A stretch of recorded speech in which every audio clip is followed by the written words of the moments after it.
Hi guys, welcome back to Bio Creator. आज की इस वीडियो में हम देखेंगे कि पीडीबी फाइल से उसका मॉलिक्यूलर वेट हमें कैलकुलेट करना हो तो कैसे करते हैं।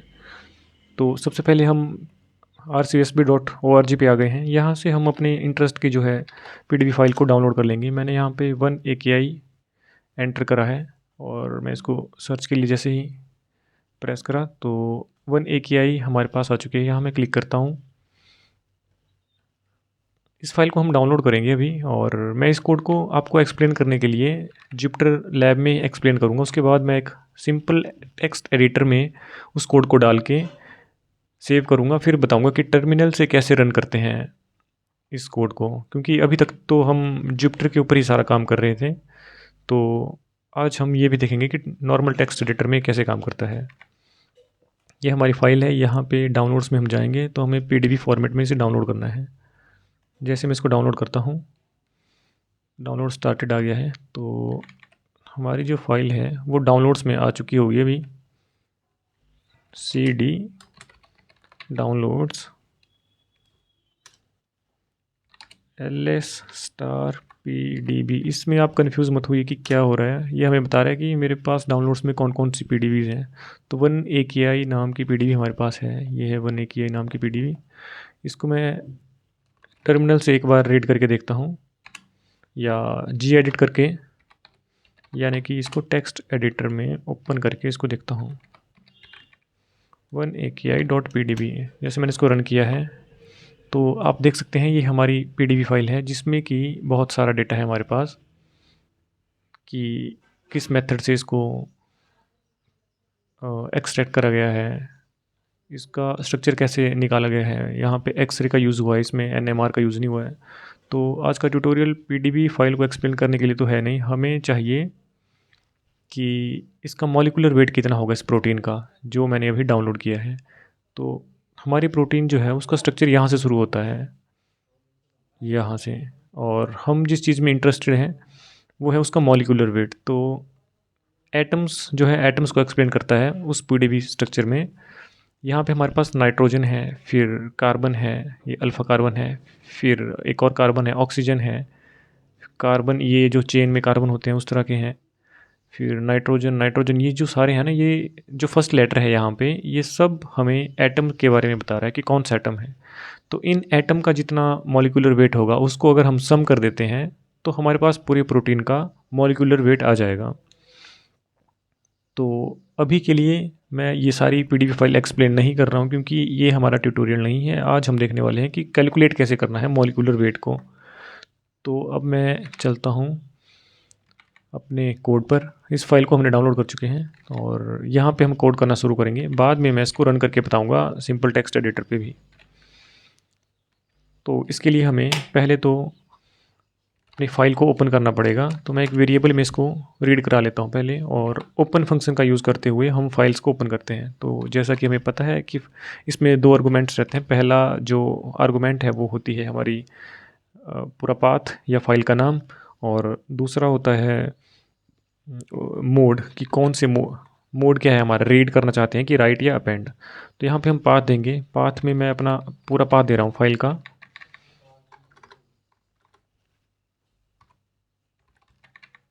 होम अंकित डाउनलोड्स में वो फाइल है 1AKI.pdb।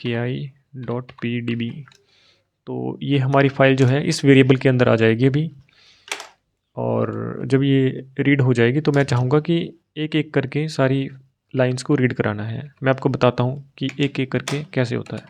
तो मैं यहाँ पे एक वेरिएबल पास कर रहा हूँ, for line in file dot read lines लगाना है हमें। यहाँ पे और भी फंक्शंस हैं लेकिन हमें रीड लाइन्स का यूज़ करना है ताकि हमारी जो फाइल है उसका एक एक लाइन हमारे पास रीड हो। मैं इसको प्रिंट करके आपको बताता हूँ, प्रिंट रीड लाइन। तो और मैं इसको जैसे प्रिंट करता हूँ तो हमारे पास जो सारी फाइल थी जो हमने एक टेक्स्ट एडिटर में देखी थी ओपन करके, अभी हमारे पास यहीं पे वो ओपन हो गई है सारी।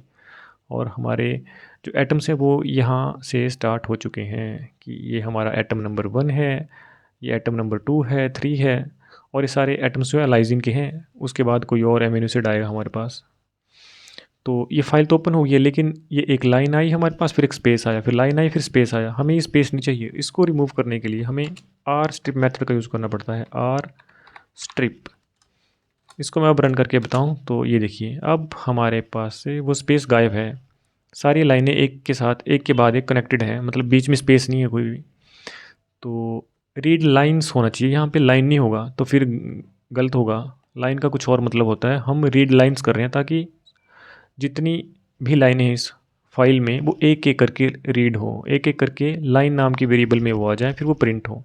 जैसे कि मैं यहाँ पे लिखता हूँ ब्रेक, तो मैं इसको अब रन करूँगा तो देखिए हुआ क्या कि हमारी पूरी फाइल रीड हुई, फिर उसकी फर्स्ट लाइन आई हमारे पास, उस लाइन को उसने प्रिंट किया और फिर मैंने कहा कि ब्रेक कर दो इस लूप को।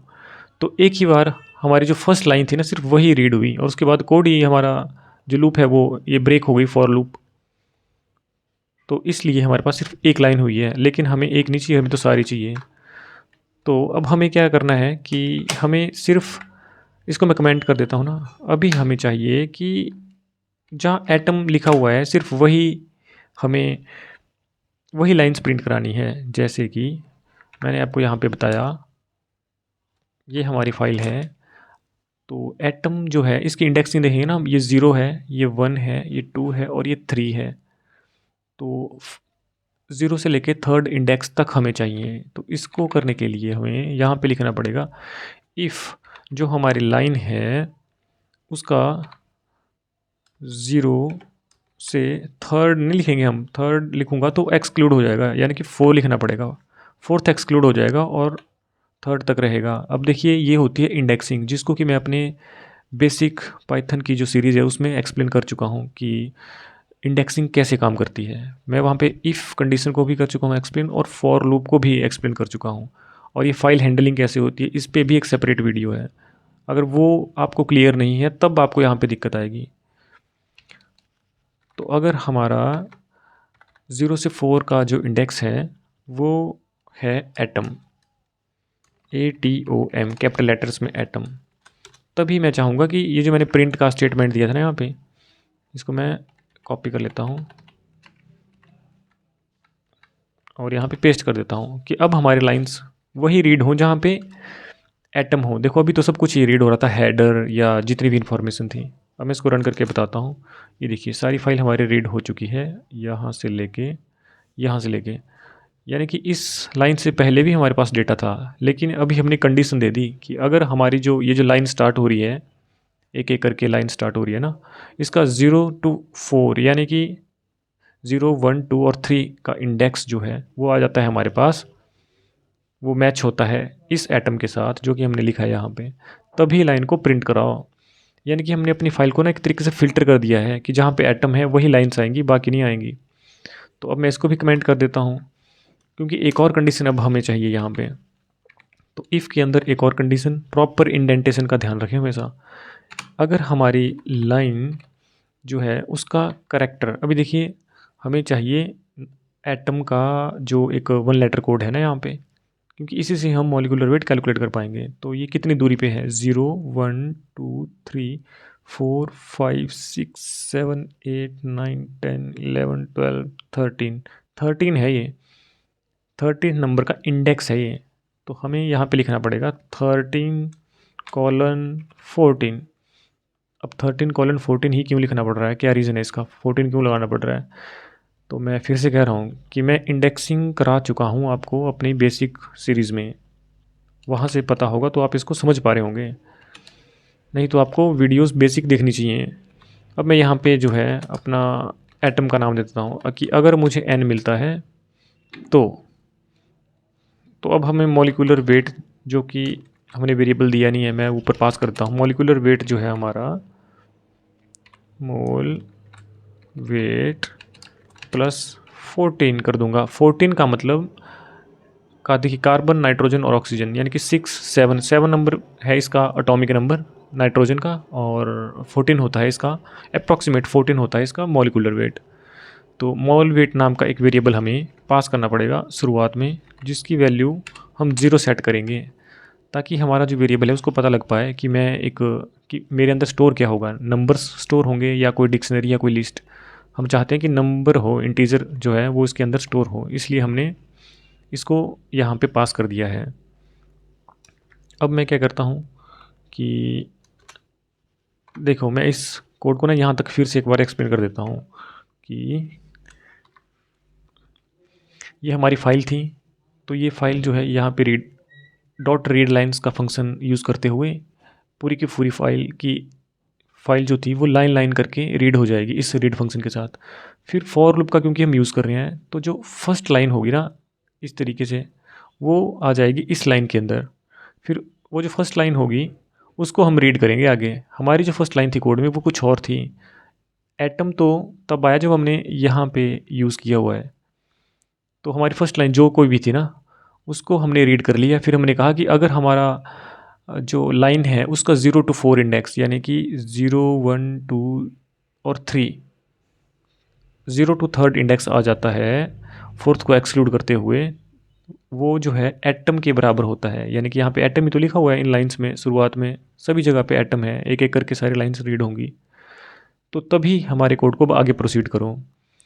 फिर तो जब ये कंडीशन मिल जाती है हमें कि हमारी जो लाइन्स है वहाँ पे एटम आता है, फिर हमारा कोड आगे चलेगा। फिर वो देखेगा कि अब हमें फिर से इसी लाइन में देखना है कि लाइन का 13:14, यानी कि जो 13th नाम का इंडेक्स है वहाँ उसकी वैल्यू अगर n है, यानी कि नाइट्रोजन एटम को अगर वो रिप्रेजेंट कर रहा है, तो हमें अपना मोलिकुलर वेट का जो वेरिएबल है, इस वेरिएबल, ये जो वेरिएबल दिया था हमने, 0 वैल्यू थी इसकी, इस वेरिएबल में हम कहेंगे कि जो भी इनिशियल वैल्यू है आपकी, यानी कि 0 + 14 इसको कर दो, तो यहाँ पे आ जाएगा 14 हमारे पास। अब मैं इस कोड को थोड़ा और लिखता हूँ। अब इसके बाद ना इसको बहुत इजी है, एल्स करके हम यहाँ पे लिख सकते हैं। सॉरी, एल्स नहीं करना, इसको एलिफ करना है। इसको एलिफ, एल्स तो हम बिल्कुल ही एंड में लगाते हैं। तो अब हम ना इस कोड को काफ़ी हद तक कॉपी पेस्ट कर सकते हैं। कॉपी पेस्ट, बस हमें नाइट्रोजन की जगह कार्बन ये सभी चेंज करना है और ये हो जाएगा। तो मैं आपको ये करके बताता हूँ। तो यहाँ पे अब हम देखेंगे, हमने नाइट्रोजन के लिए डिफ़ाइन कर दिया है। अब मैं बोल देता हूँ कि यहाँ पे कार्बन है, कार्बन भी कैपिटल लेटर में, क्योंकि ध्यान रखिए यहाँ पे जो लेटर्स हैं ये सारे कैपिटल में हैं। स्मॉल में हम यहाँ लिखेंगे तो एरर हो जाएगा। नाइट्रोजन का होता है 14 और यहाँ पे आ जाएगा हमारा 12 आ जाएगा। और ये अप्रॉक्सीमेट है, अगर आपको लगता है 12 पॉइंट समथिंग डाल देना चाहिए तो आप उसको डाल सकते हैं। फिर नाइट्रोजन के बाद हमारे पास एक हाइड्रोजन होता है, तो हाइड्रोजन के लिए मैं यहाँ पे 1 डाल देता हूँ उसका मोलिकुलर वेट। आपको जो डालना हो वो ऐड कर सकते हैं। फिर ऑक्सीजन होगा हमारे पास प्रोटीन के अंदर, तो ऑक्सीजन यानी कि 16 होगा। और फिर सल्फ़र होगा, सल्फ़र का है S और ये होगा 32। तो अब हमारा कोड काम कैसे करेगा ये अगर आपको इतना कोड समझ आ चुका है यहाँ तक, तो हम यहाँ देख पा रहे हैं कि अगर हमारे पास n आता है तो मॉलिक्यूलर वेट जो है हमारा, उसमें 14 ऐड कर दो, यानी कि 14 आ जाएगा हमारे पास जब हमारे पास फर्स्ट लाइन को रीड करेगा, क्योंकि फर्स्ट लाइन में है हमारे पास नाइट्रोजन। फिर क्योंकि हम फॉर लूप का यूज़ कर रहे हैं, नेक्स्ट इटरेशन में जहाँ हमें एटम मिलेगा, यानी कि इस लाइन में फर्स्ट इटरेशन ये थी, सेकंड इटरेशन में यहाँ आएंगे हम, फिर हमारे पास कार्बन आएगा। तो मॉलिक्यूलर वेट जो है फर्स्ट टाइम हमारे पास 14 हो जाएगा। फिर जब नेक्स्ट लाइन चलेगी ना, तो इफ़ में नहीं जाएंगे हम आएंगे यहाँ एल्स में, क्योंकि ये मैच कार्बन के साथ करेगा। तो मॉलिक्यूलर वेट जो कि हमारा 14 हो चुका था पहले, ये यानी कि 14 है, तो यहाँ पे क्या होगा हमारे पास 14 प्लस और कार्बन का 12 आ जाएगा। तो 14 + 12 हमारे पास वैल्यू इस वेरिएबल के अंदर आ जाएगी। और ये सारा वेरिएबल एक ही है, ये भी एक ही वेरिएबल है, ये भी एक वेरिएबल है, ये सारे एक वेरिएबल है।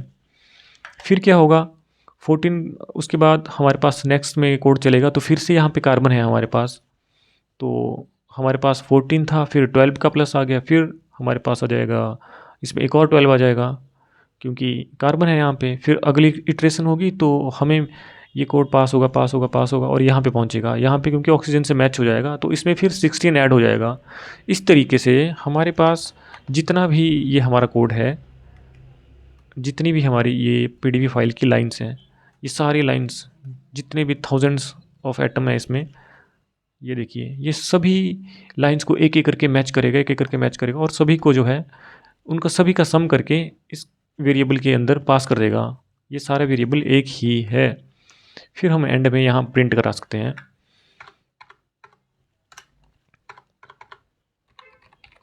प्रिंट मोल वेट जो हमारा वेरिएबल है उसको हम प्रिंट करा देंगे। अब मैं इसको रन करा देता हूँ। तो मैं इसको जैसे रन करता हूँ हमारे पास एक मॉलिक्यूलर वेट आ चुका है। और इसको थोड़ा और अच्छा बनाने के लिए मतलब ताकि समझ आ पाए हम लिख सकते हैं मॉलिक्यूलर वेट को मैं सिंपल लिख रहा हूँ, ठीक है। Weight of given protein is, मैं इसको रन करूँगा तो इस तरीके से प्रिंट हो जाएगा हमारे पास। अब मैं इस कोड को ना रन करके बताता हूँ आपको। एक नॉर्मल फाइल में मैंने इस कोड को कॉपी कर लिया है और ये हमारे पास टेक्स्ट एडिटर है।